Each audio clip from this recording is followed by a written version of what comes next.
Bienvenue sur notre chaîne. Dans cet épisode, nous vous emmenons dans la rénovation partie 1 d'Andy, notre camping-car. Mais en attendant, si vous souhaitez nous suivre dans l'avancement de nos travaux, nous vous invitons à vous abonner et à cliquer sur la cloche pour être averti de toutes les notifications.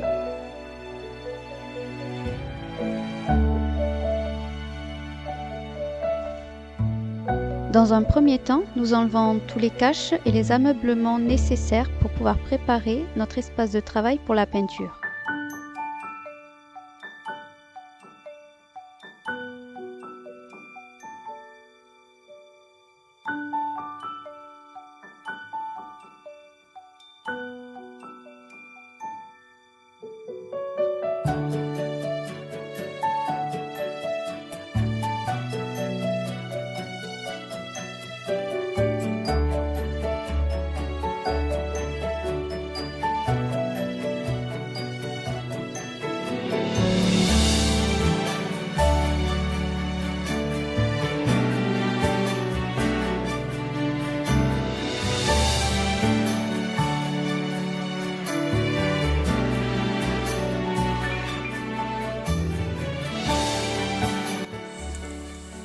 En fait, on se pose des questions concernant ces baguettes-là.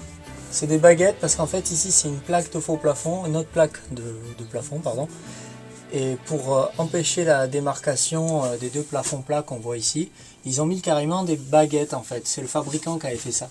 Alors je suis en train de me dire, est-ce que je les retire et de toute façon on verra toujours un trait, ou je les laisse et ça évite que cette isorel, parce qu'en fait c'est tout simplement de l'isorel, cette isorel il se fasse la malle un peu et qui descende, voilà. Ça, en fait ça c'est un peu un cache-misère, mais d'origine. Alors je serais presque apte pour les laisser en fait. Ouais, moi aussi.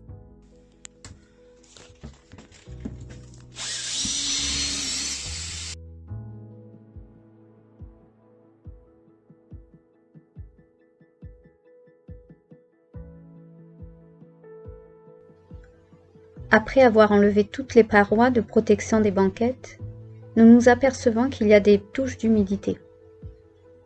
Mais ce n'est pas sans rien que nous décidons de l'enlever, car nous nous apercevons en fait que c'est de la nourriture ou quelque chose de liquide qui avait dû couler avec les anciens propriétaires, les enfants peut-être. Heureusement que nous avions décidé d'enlever les banquettes pour pouvoir nous apercevoir qu'il y a eu un écoulement d'eau au niveau des réservoirs d'eau et notamment au niveau du chauffage Truma. Mais sans inquiétude car Romain a pu trouver d'où venait le problème.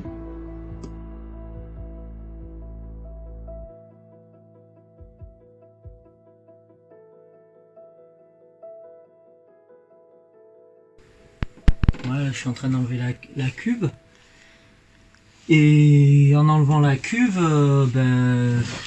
on fait des drôles de surprises, oui et non. Après c'est des véhicules, voilà, après c'est, je pense pas que ça soit fait pour durer dans le temps, ce genre de choses, c'est du consommable. Là il y avait un bout d'élastique qui est sorti de là parce que là dehors t'as l'évacuation d'eau, t'as l'entrée d'eau propre, pardon, qui va dans la cuve, ça s'est enlevé et voilà. C'est dégueu, c'est dégueu. Donc là, ce qu'il faut faire en fait, c'est déjà ce tuyau, moi je vais le changer. Mais il n'y a pas de joint en fait là, parce que non, il n'y a pas de joint, il y avait juste un riselant qui serrait. Il y a un collier ici, chose qui est très bien. Mais là, il n'y avait pas de collier de serrage. Le collier de serrage, c'était ça. Donc quand ton réservoir il est plein à ras-bord, c'est-à-dire que ça, c'est encore plein d'eau. Parce qu'il est très fréquent chez les camping-cars que quand ça c'est plein et que ton bouchon est mal fermé dehors, ça refoule un peu l'eau propre. C'est pas grave en soi. Mais ce qui me fait peur moi, c'est que quand la réserve d'eau elle arrive au bouchon là, ça c'est encore dans l'eau et ça doit suinter de l'eau un peu partout. Donc ça explique un peu cela tout à l'heure, la petite fuite d'eau que j'avais là sur le côté. Donc voilà, problème résolu, c'est bien, il faut fouiller, c'est très bien. Je vais en profiter d'enlever les cuves, de les nettoyer, parce que de toute façon j'avais envie de le faire, de les nettoyer, mais sans les enlever. Là je pourrais les nettoyer correctement, puisque je vais les enlever. et de changer tous ces trucs là. Là, juste pour vous donner une idée, ça c'est le tuyau trop plein. Ça c'est le tuyau de trop plein en fait. Il est jaune, donc je pense qu'il y a besoin d'un gros coup de nettoyage. Et ça c'est le tuyau de la pompe à eau qui amène tout dans le circuit avec ce tuyau là que j'ai calé là dans la ceinture pour pas qu'il refoule en bas, pour amener tout ça dans la robinetterie. Donc voilà, et je vais en profiter pour regarder ce petit truc ce rafistolage silicone qui a été fait. Il y a un rafistolage silicone qui a été fait sur la cuve d'eau propre. Je vais vérifier, la refaire et voilà. Bon, ben c'est parti hein, pour les travaux. Allez, c'est parti.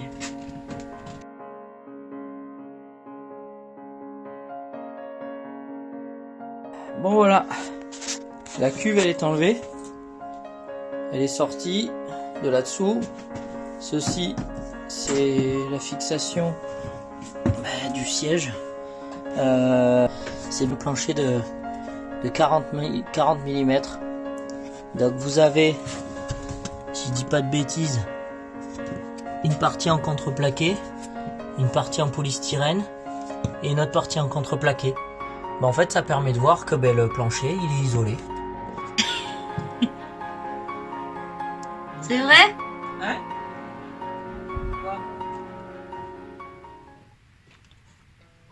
Qu'est-ce qu'il y a?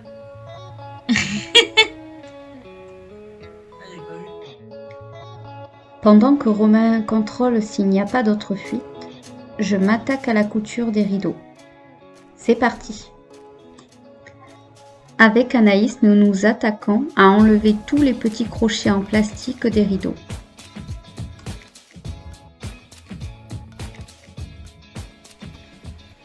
Alors là, aujourd'hui, on va s'occuper des rideaux. Je vais enlever tous les crochets comme ceci. Donc Anaïs est mon soutien, elle ramasse tous les crochets, notamment sur les rideaux blancs et les rideaux bleus que nous avons justement. Les rideaux bleus, on va pas les conserver, mais par contre, je pense que je vais conserver les rideaux blancs et on va les nettoyer, on va vraiment les faire blanchir. Je sais pas ce qu'on va faire, ils sont en très bon état et je pense qu'on va pouvoir les récupérer.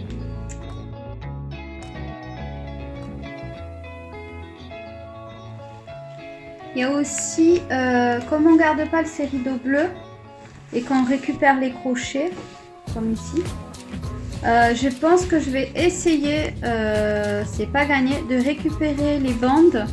Justement, je ne sais pas si vous arrivez à voir, c'est des bandes justement pour les crochets exprès. De les récupérer, de les mettre sur les futurs rideaux que l'on va justement fabriquer. En guise justement d'échange des bleus. Voilà. Alors là maintenant on va s'attaquer justement à enlever cette bandelette avec ce petit crochet là. C'est pas gagné parce qu'il y a quand même des mètres et des mètres à découdre. Voilà. Donc on va voir. Si je perds patience, je pense qu'on ira en acheter quoi. Bon voilà. Finalement, nous avons réussi à récupérer toutes les bandelettes de chaque rideau avec Anaïs qui a été d'un grand soutien. Enfin, je m'attaque à la découpe de chaque rideau. Ici, je mets dedans que des anciens rideaux en guise de patron. Alors, vous voyez, ça c'est l'ancien rideau que je superpose sur le nouveau rideau. Et je voulais le mettre comme ceci parce que déjà par rapport au sens justement des dessins sur les rideaux, je trouvais ça super. Et je comptais en garder par rapport à la chute qu'il y a ici, de faire une deuxième paire de rideaux de la même longueur que celui-ci. Sauf que il est trop petit, donc la chute est pas assez longue et donc je vais devoir inverser le rideau pour que je puisse essayer de gagner de l'espace parce que du coup il y a vraiment plus de longueur ici. Mais du coup là où le problème va se poser, c'est qu'au niveau de la coloris, les motifs seront pas à l'horizontale mais à la verticale. Donc je pense pas que ça va choquer quoi que ce soit, étant donné que ce sera vraiment que dans les lits jumelés. Voilà, bon ben on va essayer comme ça et je vais voir si on arrivera à gagner du tissu. Voilà. Finalement, je n'ai pas eu assez de chute aussi bien à l'horizontale qu'à la verticale. Il a fallu donc que j'aille en chercher un autre rideau en magasin.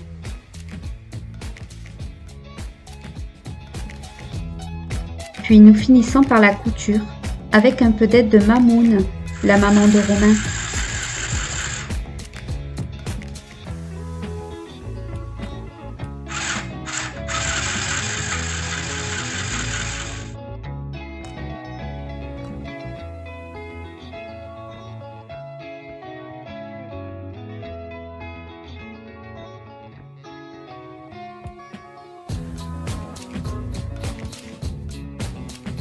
Bon, mais là j'ai enlevé le lit d'Anaïs, le matelas, pardon. Il est ici, voilà. Il est ici, alors côté recto et verso, voilà. Donc devant vous, je vais vous montrer un petit peu comment ça se passe. Et c'est la même chose pour tous les coussins. Voilà. Hop là. On ouvre la housse. Dessous c'est une mousse et franchement c'est une mousse assez rigide. On verra par la suite parce que quand même les enfants vont dormir dessus pendant très longtemps. Donc on verra si on rééquipe de mousse. En commentaire, je veux bien, on veut bien avec Sylvie et les enfants, on voudrait bien soit des astuces, soit des housses que vous avez, des mousses de matelas que vous avez trouvées. Alors je parle plus là aux personnes qui dorment souvent dans les camping-cars ou même routiers, hein, d'ailleurs, hein, même les routiers. Hein. Je sais qu'il y a des routiers qui ont leur tracteur, le camion qui est perso à eux et ils investissent dedans. Donc savoir quelle astuce il y aurait pour garder soit ces mousses là ou soit en prendre d'autres qui sont beaucoup plus résistantes, sachant que ça, la chose que je crains, pour avoir eu une voiture ancienne, souvent c'est poreux et ça s'effrite et après vous savez ça fait tout jaune là derrière. Là c'est pas le cas. C'est un véhicule qui a, si je dis pas de bêtises, 15 ans, voilà 15 ans. Et franchement c'est nickel. Mais bon, pour le confort du dos des petits, des enfants et puis le nôtre aussi, parce que là ça va être pareil, c'est un matelas, je vais regarder dessous quand je vais l'ouvrir, mais c'est un matelas mousse jaune, hein, tout comme les sièges. Donc voilà, des petites techniques. Est-ce que vous avez trouvé, je sais pas, genre des magasins de tissus où ils vendent des mousses, chez un sellier, des choses entre guillemets pas trop chères, hein, mais vous avez trouvé des petites astuces à remplacer ou à modifier, je sais pas. Est-ce qu'on peut rajouter quelque chose là-dessus? Je ne sais pas. Je veux bien un petit commentaire. Si vous avez des petites combines, des conseils, des astuces, c'est bon à prendre. Alors voilà, volontairement je me filme parce que en fait, voilà, je vais vous montrer comment on enlève une housse. Pardon, il y a beaucoup de poussière. On enlève une housse de matelas et c'est ça que je vous ai expliqué pour les coussins tout à l'heure ou avant, je sais plus. En fait, il faut plier légèrement le matelas, voilà. Sinon, on abîme en fait on abîme ceci là, voilà. On abîme ceci. Et franchement, c'est du sport. C'est du sport. Hein, c'est du sport dur. Julio, lui, il s'en fiche parce qu'en fait, il s'est calé tranquille sur les mousses là. Et puis voilà, il a fait son boulot aussi, hein. C'est normal, hein. Il a fait son boulot, il se repose. Il m'a ouvert toutes les fermetures éclairs. Maintenant, il fait son boulot.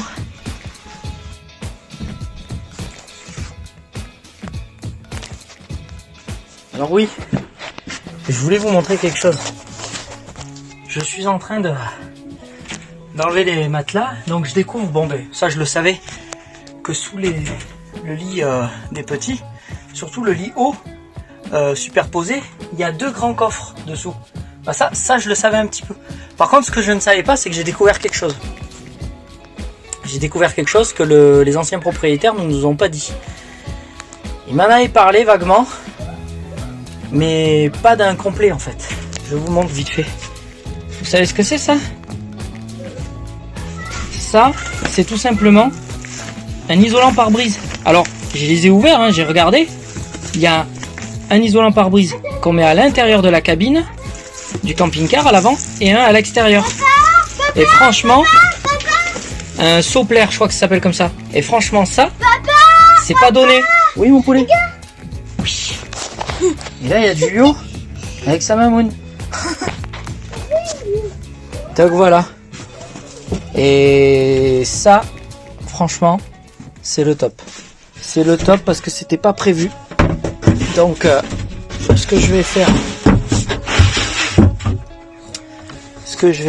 c'est que je vais immédiatement les sortir. Alors là, vous voyez, celui-ci, avec les petites ventouses et tout ça, voilà. Celui-ci, il se met à l'intérieur. Et c'est en super état. Franchement, c'est en super état.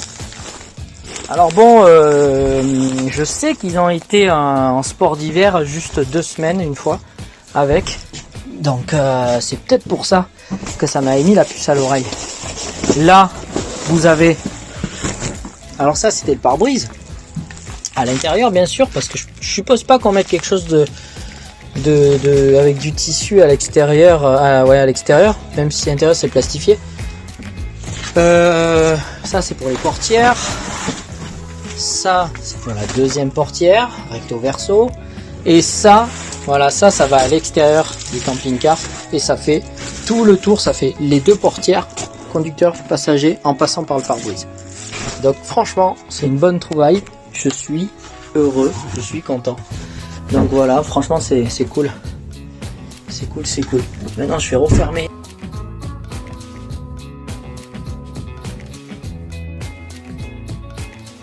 Après avoir enlevé toutes les housses de chaque matelas et de chaque banquette, nous les avons lavées, puis nous avons passé une bombe anti-acarien et anti-punaise de lit, que nous avons laissé poser pendant 3 heures avec le camping-car fermé.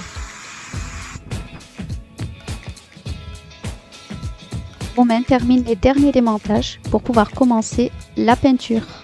Il nous a fallu 3 couches de peinture pour pouvoir avoir un blanc bien net.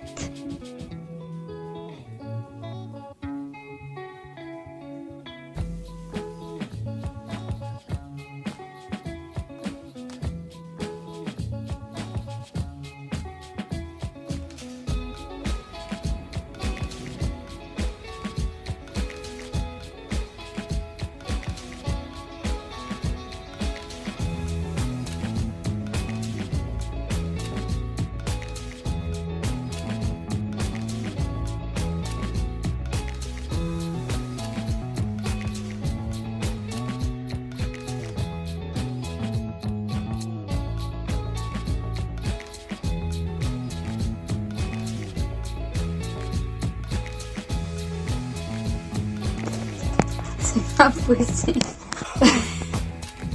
Bon, ça y est, fin de notre première partie de travaux dans le camping-car d'Andy. Qu'est-ce qu'on a fait aujourd'hui? Vous avez pu le voir sur les vidéos qu'on vous a présentées. Donc on a fait les peintures.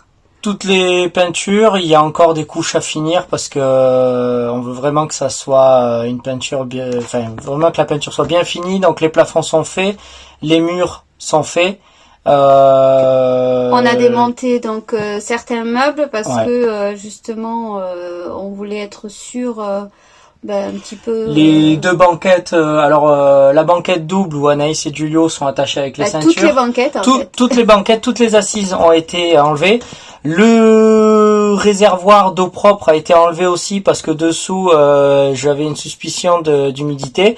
Je l'ai enlevé par précaution. Et donc tous les petits points d'humidité que vous avez pu voir à certains endroits, la fuite, le problème de ruissellement d'eau a été résolu. C'était sous le chauffage en fait. Ils le savent pas en fait parce que donc là comme vous avez pu le voir sur les vidéos, c'est pas du tout des coins d'humidité d'isolation, mais c'est de l'humidité due à la fuite, justement, des petites fuites qu'on a pu trouver à l'intérieur du camping-car, sous le les réservoirs d'eau. Sous le réservoir d'eau, ben, simplement en fait c'est le gros tuyau quand vous faites le plein de de l'eau propre. Ben le tuyau était pas étanche.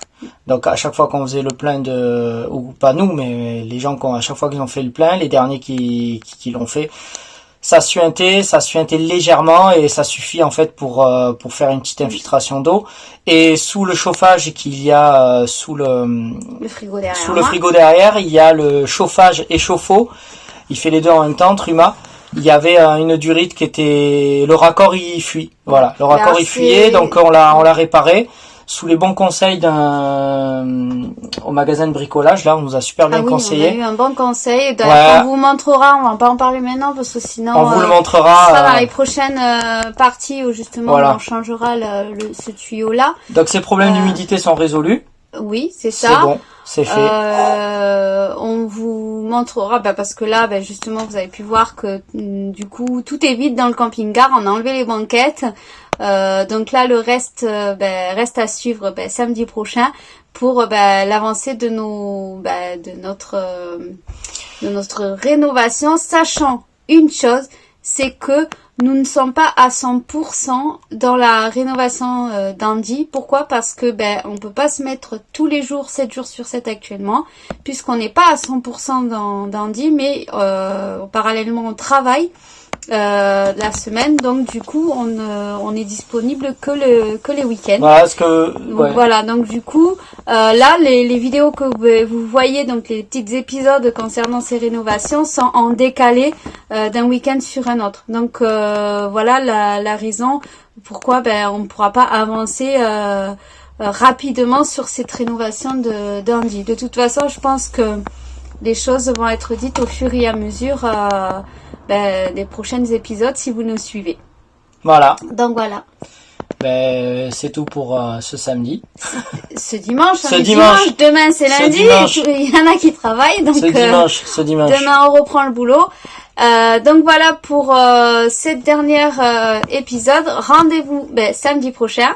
N'oubliez pas de mettre des petits pouces bleus. Des petites pouces bleus. Ah, des pouces comme ça, parce que des pouces comme ça marche pas. Mais des pouces comme ça c'est pas mal aussi. Ça marche pas les pouces comme ça. Parce que j'ai trouvé quelque chose. Les gens qui mettent des pouces comme ça, je vais venir, je vais, non, mettez un pouce si vous aimez, et puis si vous aimez pas, vous en mettez pas, en fait, des pouces. Voilà. Mais moi je dis que tout ce qui est bon à prendre, même les. Non, arrête, il va y avoir une flambée de pouces en bas là. Mais non, mais c'est bien d'avoir aussi bien aussi bien des conseils que d'autres conseils qui sont pas spécialement positifs, mais à la fois ça nous permet de voir où est-ce qu'on a fait des erreurs et tout ça. Donc nous, tu montres quelqu'un quand même qui est pas ouvert, alors qu'on est vachement ouvert. Donc moi je suis preneuse d'avoir d'autres conseils. S'il y a des pouces bleus, c'est que ça vous aimez pas. Sinon, écoutez, tant pis pour vous. Voilà. Continuez à nous suivre si vous voulez voir les prochaines étapes de la rénovation d'Andy, mais surtout pour voir l'avancée de notre projet, parce que notre projet c'est pas que la rénovation d'Andy. Notre projet c'est surtout de faire ce qu'on a expliqué dans les premières vidéos, parce que je vais pas le répéter. Donc c'est à vous de voir les premières vidéos et de voir notre projet en fait. Voilà. Écoutez, on vous dit à très bientôt et à samedi prochain. Bye bye. Fin de cet épisode. Si vous souhaitez nous suivre dans la suite de la rénovation d'Andy, rendez-vous samedi prochain. Abonnez-vous à notre chaîne et cliquez sur la cloche pour être averti des notifications. À très bientôt.